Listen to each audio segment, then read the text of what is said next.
j'espère que vous allez bien. Daniel Deschaines pour une capsule intégrée des technologies au secondaire. Je vous parle de discussion historique, le jeu et du Chromebook. Alors, c'est le topo d'aujourd'hui. Ça fait référence à un atelier auquel j'ai participé pour la SPHQ afin de présenter officiellement le jeu discussion historique aux enseignants du Québec. Le jeu avait été présenté en webinaire au printemps, pour celles et ceux qui se souviennent. Les grandes forces du jeu discussion historique, il y en a plusieurs, j'en ai retenu quelques-unes pour vous. C'est sûr qu'on veut avant tout ludiciser, donc on veut apprendre en s'amusant, c'est le but du jeu, hein. Le jeu, c'est une stratégie qu'on utilise, ça vient de l'enfance, hein. Le jeu c'est important, on apprend beaucoup via le jeu et pourquoi pas en univers social via ce jeu de cartes-là. Interdépendance et co-validation, en fait, tous les élèves d'une même équipe sont interdépendants, ils dépendent les uns des autres, donc on peut jouer sur cet état des choses-là. Ils doivent co-valider les réponses des autres. Encore une fois, c'est une stratégie intéressante. C'est un apprentissage collectif mais individuel. On va valoriser par la bande un enseignement par les pairs. Euh, Peut-être un point, dans le fond, par parler de la pensée historique. Comme les élèves doivent s'écouter et co-valider les réponses, nécessairement, il va y avoir des discussions, des débats sur des points précis qui sont à réviser et ça va favoriser le développement de la pensée historique de l'élève. La pensée, ça se développe davantage à l'oral qu'à l'écrit. À l'écrit, hein, les élèves savent depuis secondaire 1, depuis sixième année, il y a des formats. Les questions sont formatées, il y a un espace, puis on attend ça ou ça des élèves. Tandis qu'à l'oral, on a plus de liberté ici, il y a un peu plus de création. Alors, la pensée historique qui va être davantage sollicitée avec le jeu. Et comme on l'a mentionné l'année passée en formation, il y a un sentiment de compétence à l'oral qui se développe et nécessairement ça va engager les élèves dans une tâche complexe. La nouveauté avec le récit, avec cette nouvelle mouture du jeu discussion historique, c'est les présentations Google qui viennent supporter le jeu parce que, pour l'avoir testé, discuter avec les élèves en classe sans support, c'est difficile. Le jeu fait tout le travail. Il y a un angle d'entrée quand je prends la parole avec la carte. Et si en plus j'ai un contexte qui vient me dire de quoi, sur quel thème précisément je dois parler, je dois lancer une discussion, je pense que c'est un gros outil, un gros avantage pour les enseignants que de pouvoir utiliser ce genre d'outils-là. Il y a une grande flexibilité en fait des tâches qui va en résulter au niveau du récit. Donc les tâches du récit ne servent plus nécessairement maintenant qu'à faire de la production, peuvent aussi alimenter une discussion à l'oral, une discussion historique, avec ou sans le jeu. Et on pourrait aussi observer nos élèves discuter sur ces questions-là, peut-être pas dans une situation de jeu, mais toujours sur l'idée de reprendre une tâche du récit et de la travailler en triangulation. Euh, Ce qui est nouveau aussi, comme tantôt je le mentionnais, c'est qu'on va moduler, on va préciser le contenu avec des éléments qui seront ajoutés. Je vous montre le visuel dans quelques instants.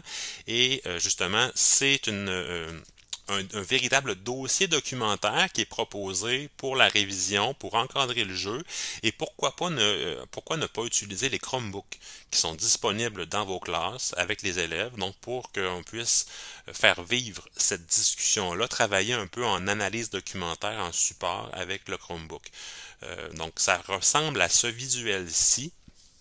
J'ai pris une question en première secondaire sur le Moyen Âge. Donc vous avez la question, ce qui est attendu pour la révision, pour le jeu, et vous avez les thématiques. Donc il y a quatre thèmes qui sont proposés. Ce qui serait intéressant de faire, ce serait de peut-être proposer une ou deux rondes sur un thème, et ensuite, quand on a terminé les quatre thèmes, on pourrait faire une discussion là, j'allais dire totale, donc sur tous les thèmes confondus.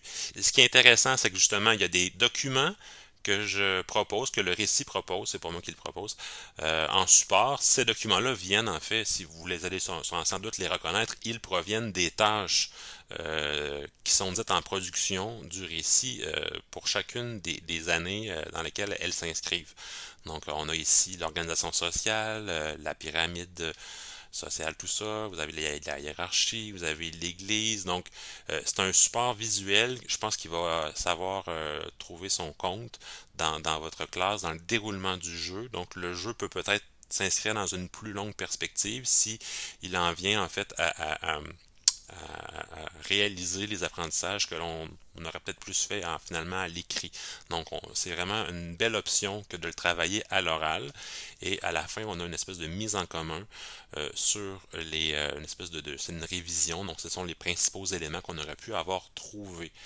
Euh, Ce que je voulais vous présenter, en fait, c'est un peu ce point-là, c'est que les tâches du récit que vous connaissez depuis plusieurs années peuvent maintenant être travaillées avec ou sans le jeu de discussion historique, euh, selon les trois aspects de la triangulation, c'est-à-dire on peut le travailler on peut les travailler en production, c'est la tâche normale. On peut prendre cette tâche-là puis euh, la moduler en conversation. Donc, les élèves peuvent discuter avec ou sans les cartes. Et on pourrait, à la fin aussi, observer nos élèves discuter avec ou sans les cartes. Pour une observation, j'opterais pour une discussion sans les cartes. Effectivement, les cartes sont un petit peu des pop-up.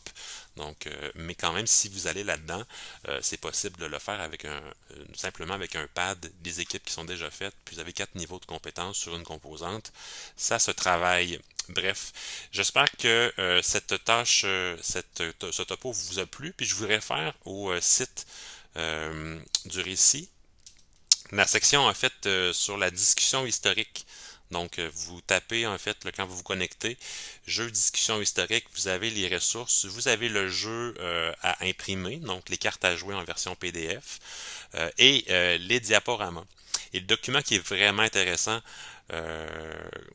c'est ça ici. Donc, vous avez les diaporamas complétés. Donc, on est davantage en histoire, donc de secondaire 1 à secondaire 5, incluant monde contemporain. Vous avez toutes les tâches qui ont été modulées pour les fins de la discussion historique. Vous avez ce carrousel d'images-là. Et vous avez même des fois une vidéo de révision. Alors j'espère que cette vidéo vous a plu et qu'elle vous aidera à travailler le jeu de discussion historique avec vos élèves. Et puis, je vous rappelle que pour faire une commande, il faut passer par Marie Rollet, environ 5$ le paquet. On peut le faire en cartonné et glacé. C'est assez efficace. Alors, merci beaucoup et bonne journée.